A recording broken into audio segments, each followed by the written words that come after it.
Welcome to Talk to Brazil with Tom Reaoch, the business connector to business in Brazil. Welcome to Talk to Brazil, the Business Connection, a leading business podcast talking about business in the world. I'm Tom Reaoch, an American from Pittsburgh, living in Brazil and known as the King of Networking, talking from my podcast studio in Campinas, São Paulo, Brazil. Today's guest, joining us from Houston, Texas, is Genesis Kemp. Genesis and I met on PodMatch Podcast Host platform, and I recently interviewed her on my other podcast, Café Networking. She has been featured on dozens of podcasts, magazines, and decided to start her own podcast, Gems with Genesis Amaris Kemp. She's a motivational speaker and author of the book Chocolate Drop in Corporate America, From Pit to Palace. So with that, Genesis, welcome to Talk to Brazil Business Connection. Hello, Tom. It's good morning here for me. And it's still good morning for us, okay? So thanks for being part today. My pleasure. Thank you for having me. Well, Genesis, I know you have extensive experience in the corporate world, right? Why are you so passionate about diversity, equity, and inclusion?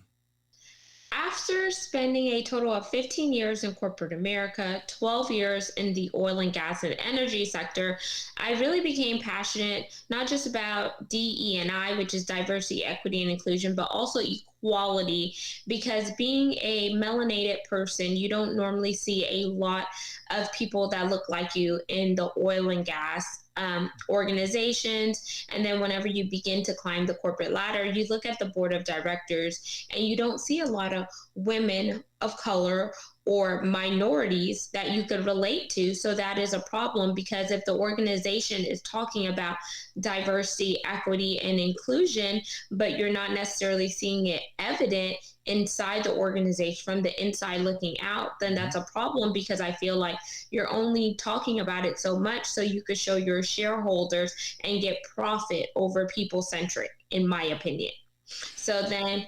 You talk about corporate oil and gas, but that seems to be the case for many corporations.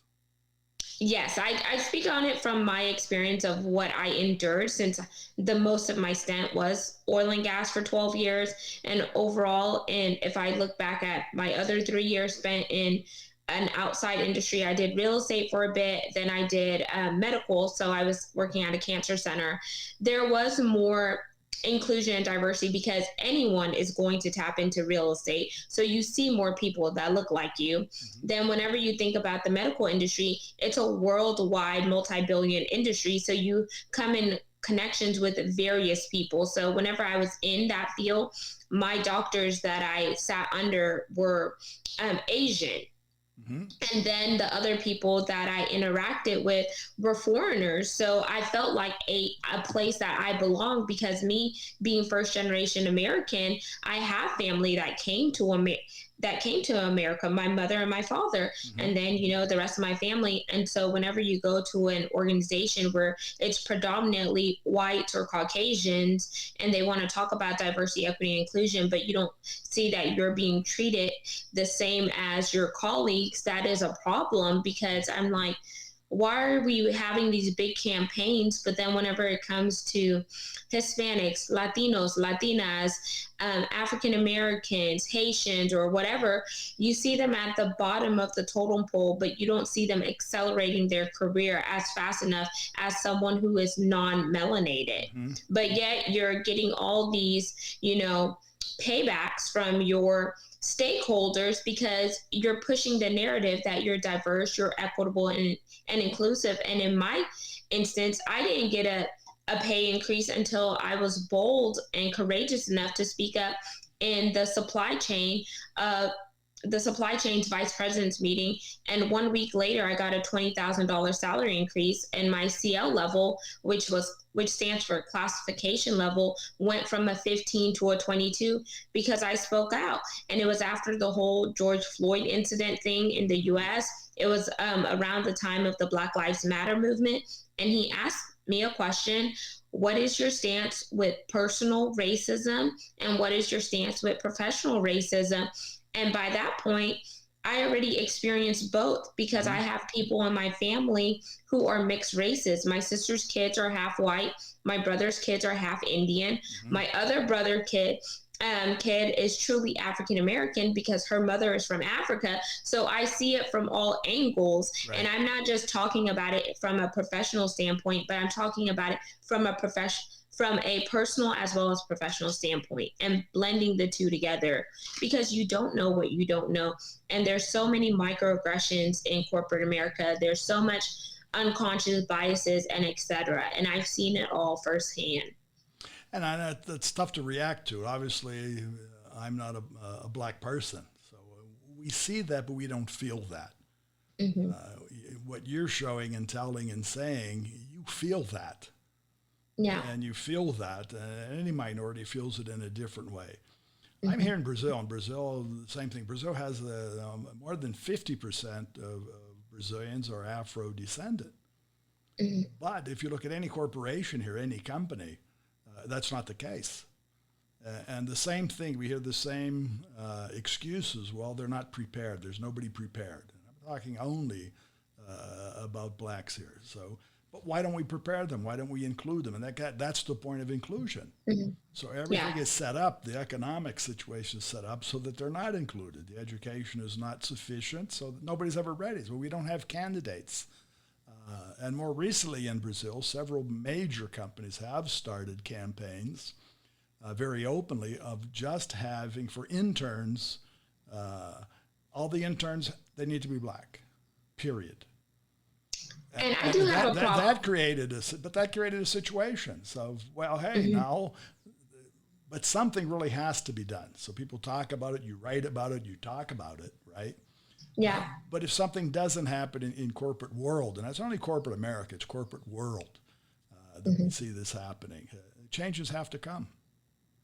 Yeah, and I do have a problem with organizations just looking at their quotas to just hire X number of people because it shows that they're diverse, equitable, inclusion, because then it becomes like DE&I is a check the box and you're not really factoring equality. So whenever I hear organizations, whether it's worldwide or whether it's here in America, saying, oh, for this stint, we're only going to hire brown people, or for this stint, we're only going to hire Asians or whatever, then someone who looks like me or someone who's Asian or whatever feel like, oh, I'm only getting hired because I'm African American or I'm brown for me to meet their quotas. Whereas they may not necessarily be the best candidate for the job, but they're getting hired because that organization has a quota to be that needs to be met. And I see on the Amazon page for your book, and one of the things that you say there is when you use the power of your voice, you shake the atmosphere and cause a domino effect. Yeah. So you've written the book, but then you started the podcast. So now using your voice and as a speaker, is that your way of showing and telling? Yes, in a sense. So whenever I put my book out, it was really to spread awareness, not just for people that look like me, but people who are also in corporate. And I wanted my book to have a spin because the name to some is controversial. So if you see the name, it says Chocolate Drop in Corporate America. I called it that because I am melanated and I'm that chocolate drop that worked in corporate America. And then From the Pit to the Palace is the subtitle of my book, because sometimes you have to go low in order to be taken high. And whenever you're low, that is the pit part. And everyone's pit is going to look different, just like everyone's palace is going to look different. And the palace is equivalent to success. What is success for you, Tom, may not necessarily be success for me, because we both have different viewpoints and vantage points that we're looking at. So I also wanted to tell people that, in a sense, the same ladder you go up is also the same ladder you could come down. So never feel like just because you're up on a certain ladder that you've made it, that you have arrived, and you look down on the people who have helped propel you up that ladder. Well, we see in corporate life, the number of people who have reached the top, they don't walk down that, they've fallen off. and for a number of reasons. And very recently, some things have been pointed out because of the lack of diversity or even their past. And sort of like an internet, we can't get rid of our past. We live our past. Our past comes forward. And so we've seen situations in corporation, the sports world more recently, of people literally falling off the ladder. And then everybody coming out and saying, well, this is the way it was, and everything coming, everybody flips the rug. So much of what we're talking about, what you talk about, has been pushed under the rug for years. Yes. And the movement, as you mentioned, in the States, that sort of opened up. And I know we've seen that here. Even the movement here in Brazil really it mirrors the effect of the United States. So when people, and I commend you for what you're doing, it's really, you need to speak up. And you need to do it in the way you're doing it. You can do it in any way, but you create an audience, you're on topic, and this is something that not only corporations, people need to understand this in a different light. Yes, and that's what. And to be honest, my podcast came about after my dad passed last year in November. I just got into podcasting, and I was just doing solo segments for my own podcast. But whenever other people would invite me on their show to be a guest, I would talk about my book. And so by me being a guest on other people's podcasts, it allowed me to meet some very influential mentors that are now a part of my network, where they're like, you have really amazing things to talk about. Why don't you start your own podcast? And when I started it, I just said, you know what? I just want to talk into the mic. I want to talk about my story. I want to talk about what is going on with me losing my dad, and different things that were going on, because it's not always easy to lose a parent. And I got so upset when people were like, I know how you feel. No, you don't know how I feel, because you still have both of your parents. You don't know what it's like to lose a parent. And I wasn't trying to be rude. I wasn't trying to be disrespectful, but it wasn't helpful to say that to somebody who lost a parent, because you still could call your parents. You still could go to dinner. And my dad was like my best friend in a sense, and he was my biggest supporter. And I'm just so glad that he got to see my book and hold my book when it came out. No, and he's still seeing what you're doing. You can bet on that. Yeah. The same thing we know, because there's a spiritual part to life. Yes. And I think if we have faith and we believe that that's there, it's happening. And it will continue to happen, because that's where part of your leadership comes from.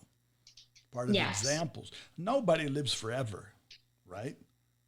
Correct. What we do have to do is to value those people. And that's what I say. What we are given every day is one day. We're not given tomorrow. We're given today. We're given right now. So it's really how we use that and how we apply that really can make a difference, or cannot make a difference. We can just go through the same day doing the same thing, not writing a book, not starting a podcast, not talking to anybody, and not showing the position. And most people do that. They just go and wake up, and it's the same day. And they enjoy that. There's nothing against that comfort level, all right? But some people, like yourselves, they've passed that comfort level. And that reaction, as you've done, you have to do something, you have to say something, and you've done that. And that becomes examples. And that's what leadership is. Yes. And many times in corporate America, you say, what is the problem? The problem, there's not leadership. So it's just, sometimes we just have to stand up and speak out. And sometimes maybe we have to pay the price for that. But I think that's what's happening right now more often than not. And that's a good sign. Yeah, it's a good sign in a sense, but I've told some people who were leaders who asked me, why do I feel the way that I feel? And I said, silence is just as bad as not speaking up, because you are condoning the behavior when very well you want to talk about it behind closed doors, but you don't want to talk about it in public and talk about where your stance is. And I said, there are people who look up to you as being a leader, but whenever they don't see you being vocal about certain situations, it's like a slap in the face, metaphorically speaking. And even if you don't know all the answers, or you may not have solutions, just say, when I see this taking place, this is how I feel. I don't know what what all the answers are, but I'm willing to work with a group of people to bridge the gap and find a solution so we won't encounter this predicament again. Or put a disclaimer out there, just be vulnerable and just be your authentic self. People are going to resonate with that versus you not saying anything and they feel like, oh, you could talk to me in privately, but you can't talk to me in public because you're afraid of maybe getting some whiplash. Right. Well, now we're talking that this is 2021. All right, yeah. Genesis. Do you see change happening? I do. Do you see things getting better? Better from the perspective of what you would like it to be better? I see some change taking place, not as fast as I personally would like it, but I do see that we are making some strides to go in the positive direction. But that happens whenever everyone comes together to really look at what is the big picture and how can each one of us play a part. But if we don't keep this momentum going, then it's going to be like a fad. It's going to be here one moment, gone the next. Until the next time that someone unfortunately dies. Yes. So we don't want that to happen to keep the movement going. Correct. We don't want that to happen. But what I can do is encourage people who look like me as well as others to know who you are, know whose you are, and be unapologetically you and be unique. If you believe something wholeheartedly and if it aligns with your morals, your values, your integrity, and etc., don't bend at the appeasement of others who were never meant to truly validate you. And another thing that you've done, and you've taken that word and everything you're saying, you've taken that without out of your own limits. Because one thing that I learned, and also being a speaker, when we're a speaker, we're talking to an audience, and it's face to face. There's a limit to that. The virtual reality has given us something without a border, right? There are no more frontiers. And podcasting, as we do, has also we can talk to the world, and the world can talk to us. So, do you see that helping change? I do. Because we're always putting content out there and you never know who the person is going to pick up your content, if that makes sense, because we don't get to see all the impact that we're making. We see the imprint that we're creating, but then you may not necessarily physically see the tangible impact unless somebody sends you a voice note or they send you an email. I heard your podcast and this really spoke to me or whatnot. But as far as podcasting as a whole, I do see that it's a new wave because before podcasting was never really popular. But I think with the pandemic opened up the awareness because people were forced to be shut in and shut down for a sense whenever the whole world was closed down. So they had to do something to occupy their time. And that's when I saw a new birth of people emerging in the podcasting space. And everyone just wanted to just put content out there to help encourage, motivate, inspire, educate, and etc. And I feel like that has been a blessing in disguise, if that answers your question, Tom. Now, it brings me to another point that I think happened during the pandemic, because most corporations were, nobody was working in an office anymore. It was all home working. And what in most corporations, if we were colleagues in a corporation previous to the pandemic, you probably would know less about my personal life and I would know less about your personal life, normally.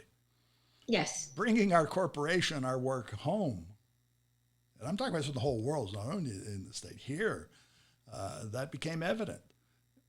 Actually, colleagues started to see each other's home because people who were working from home, they were seeing their dogs, their kids climbing on tables and whatever. So there was, and I'm talking about inclusion. It may be a crazy way of looking at it, but what did the Zoom meeting bring? People were literally inside each other's homes and literally having, at least for briefly, and sometimes even more than briefly, an understanding of how other people live and what they do, what their values are, what their culture is. So I think that happened. And maybe the corporate world that's out there had a feeling saying, hey, the voice is not a voice contained in four walls anymore. The voice has become virtual. It's become remote. And as you said, not only podcasting, but people saying what they think became something different. Do you agree that that's happening or has happened? Yes and no. And the reason why I say both ways. So for example, when I say yes, because I feel like some people who are normally nosy, that was their insight to be like, oh, I get to really see how they live or whatnot. And then I say no is because some of us who were working remotely for a period, we already had certain ways of thinking. So like when I went on Zoom, I had a virtual background, or I would blur my background, or I had a dedicated place in my house to do my meetings because my home is my sanctuary. I don't want you to be a part of my home if I really don't know you and I don't trust you, because that is my place of peace. Not everyone is going to be afforded the ability to come inside of my home, just like everybody else is not going to welcome me in their home. And that's a sense of being vulnerable. Like whenever you let people in your home, like you're letting them more inside of who you are. And then there's no separation between work and home. I like to have a balance. When I'm at work, I'm at work. And I'm only going to talk to certain people that I have already built a rapport with to let them know about my personal side, because I've been in situations where people get a glimpse of your personal side and they try to mesh it with your professional side, and the waters become murky and muddy because they don't know what the boundaries are and they don't know what the separation is. So I've learned from experience after being in corporate for 15 years. I'm like, oh no, when I was young, yes, I thought, oh, everyone's my friend or whatever. It's not actually the case. So I had to be more strategic. That's why I say yes and no. Well, I think both of the yes and no comes to one word that you mentioned, is trust. And if in any sense we can develop, and the more we can, I'm saying we in a very expansive way, develop more trust amongst people everywhere, and that's in a corporate life, a personal life, whatever, then that may open up doors in a different fashion. It's not only the corporate or the colleague. To have an understanding of different cultures, we need to trust that person or those persons within that culture are acting because of the way they are, and that's their culture, and we have to understand that. They may be expansive, they may not like the people to be, they can be considered intrusive if people want to come into their situation, so that all happens. But I think the key word is trust, and before anything can happen, and we get out of our own comfort level, it's the trust that has to be gained. But back to everything that you're doing, I think what you do as a person, as a professional, is try to gain that, sharing your experience the way that you do that, and helping create inclusion in a very multiple sense. Yes, and I love to talk about the topics of DE&I plus equality, because sometimes people forget about the other E, which is equality, because all they see is the main E, which is equity. But you have to have equity plus equality. So I tell people E squared. Oh, very good. Well, Genesis, I want to thank you for sharing your time with me and with our audience. And hopefully you'll continue speaking, continue writing, and continue sharing. Thank you, Tom, and thank you for allowing me to be on your platform today and just have a transparent conversation with you. And for our listeners, the best place to find more about you is on the site, which is beacons.ai, right? Yes. So that's beacons.ai, Genesis Amaris Kemp. That's Genesis Amaris. The last name is Kemp, Kemp. Correct? So correction, Tom, with the G, Genesis with the G, like for the Bible. Gee, sorry about that. So it's beacons.ie/Genesis Amaris Kemp. And the book, Chocolate Drop in Corporate America, you'll find that on Amazon. Correct. Very good. Well, thanks again for being part. My pleasure. And hope we can be back talking again in the future. Have a good day. Thank you, and you too. And for our audience, I'd like to thank our audience and sponsor, Focus MI Market Intelligence. The sponsor is they specialize in market research for the Brazilian agricultural market. More about them on their site, which is focusmi.com. All Talk to Brazil podcast shows can be found on all major platforms. And that's Spotify, Apple Podcasts, Google Podcast, Amazon, Geo7, YouTube, and many others. Remember, when you talk to Tom, you talk to Brazil and the world. Goodbye, and thanks for listening. Thanks for listening to Tom Reaoch on Talk to Brazil, the business connector to Brazil.